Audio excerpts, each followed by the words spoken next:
Olá pessoal, bom dia meus queridos alunos.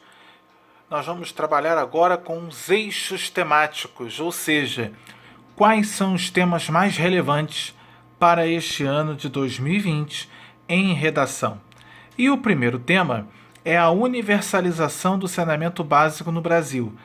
Se nós começarmos a entender, este problema vem desde 2017, com a questão da água não tratada, e se desencadeou até mesmo aqui no Rio de Janeiro, com a ausência de água em 2019, a água limpa, que gerou aquela ideia fulminante de pessoas estarem comprando água mineral, como também a falta de uma estrutura de saneamento básico ligado à área da saúde, principalmente no que diz respeito ao que chamamos ou entendemos como a pandemia que se está vivendo agora do coronavírus. O primeiro tema trabalhado neste ano é muito pertinente no cotidiano brasileiro. Você sabia que 16% da população brasileira estava sem água tratada em 2017? Já quando se fala da coleta de esgoto, o percentual era ainda mais alarmante. 47,6% da população não tinha esse serviço em seu lar. Os dados são do Instituto Trata Brasil e mostram uma realidade nada animadora. Como solucionar o problema do saneamento básico? É questão de saúde pública? É questão de pobreza? Tudo isso vamos discutir também em nossas aulas. O próximo tema fala sobre as perspectivas de trabalho na era digital. Nós estamos vivendo nessa situação graças à questão da pandemia, onde várias pessoas estão trabalhando de forma digital.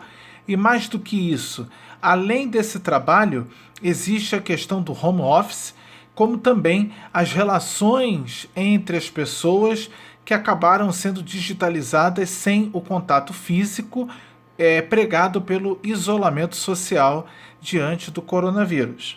Então, essa perspectiva de trabalho na era digital atingiu também o processo de educação. Vamos ver como isso aconteceu? Nos últimos anos, o trabalho passou por novas perspectivas devido à ascensão da tecnologia, além da exigência de desempenho feita aos indivíduos. Segundo o Fórum Econômico Mundial, até 2021, a tecnologia vai tirar 7 milhões de empregos, o que pode agravar a situação para a desigualdade social em todo o planeta. Será que é uma verdade que a era digital vai atrapalhar a vida das pessoas? E de que forma isso vai acontecer na prática? Então, tudo isso tem que ser repensado e, é claro, é candidato a temas de redação nas provas de concurso pelas quais o nono ano vai estar presente no próximo ano, né? O tema número 3 fala sobre os desafios para o reconhecimento da importância da memória e da identidade nacional, ou seja, fala especificamente de respeitar a história e de entender como a história pode interferir no processo atual, no processo vigente de nosso país, como também no futuro, de que forma o futuro nos se levanta, se espera diante da realidade que estamos vivendo em nosso país, tanto na política, quanto na economia, quanto na cultura e principalmente na sociedade de um modo geral. Vamos entender juntos? Apesar do reconhecimento da memória e da identidade brasileira ser importante, ele não é observado no contexto nacional. Daí se faz uma pergunta: você conhece algum monumento histórico que já foi depredado ou então costuma valorizar os museus?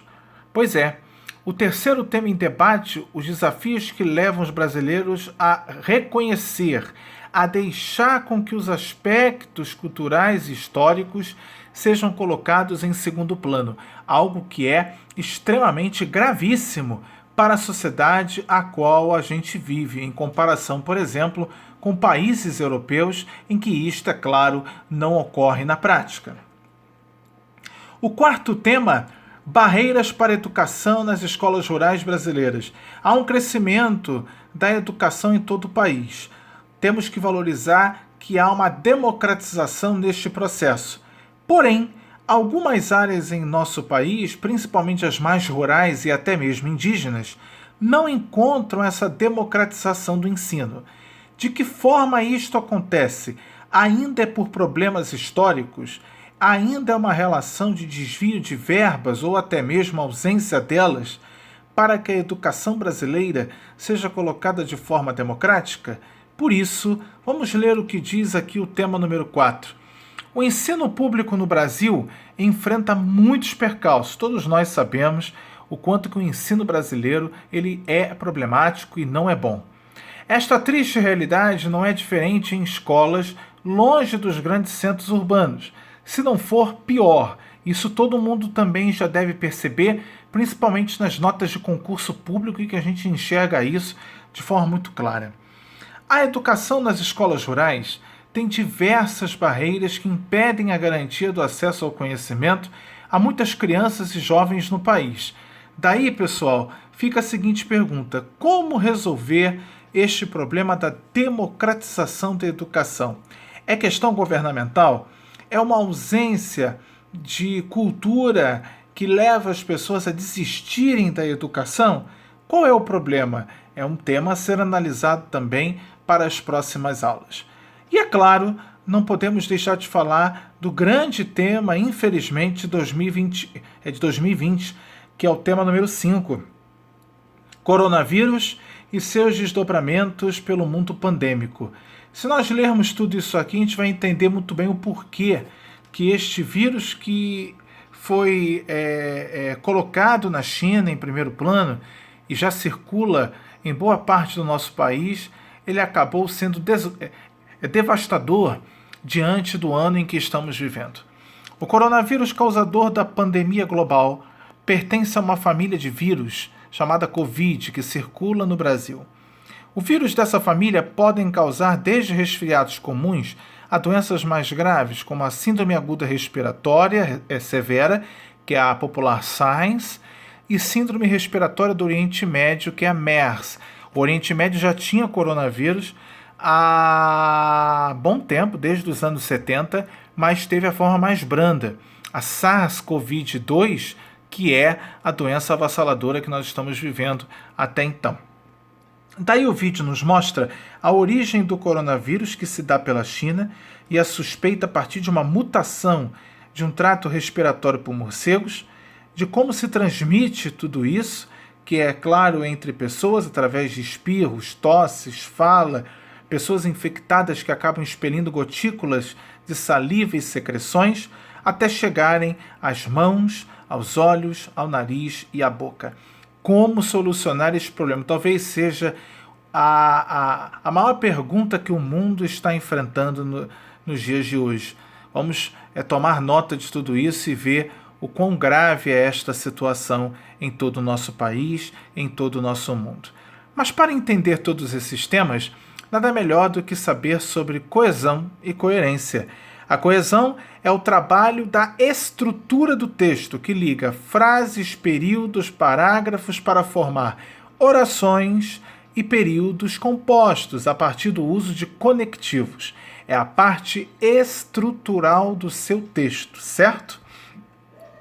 E os mecanismos de coesão, eles se dão de forma anafórica, quando se retoma uma ideia antecedente, a partir do uso de pronomes relativos, e catafórica, quando isso se dá por uma explicação posterior a um pronome, a uma conjunção ou um advérbio entre vírgulas.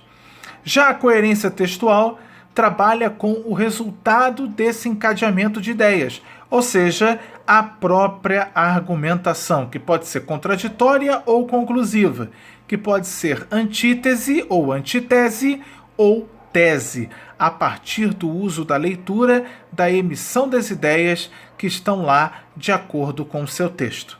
É por isso que nós encontramos aqui 2 exemplos. O relatório está pronto, porém estou finalizando até agora. Quem está finalizando até agora? O sujeito. Então ele está acabado e inacabado a partir do uso da coerência do sujeito da oração. Ele é vegetariano e gosta de um bife muito mal passado.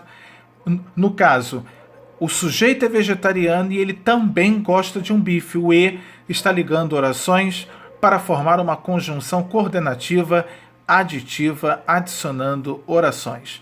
Um grande abraço para todos e este vídeo estará disponibilizado no seu portal EDB.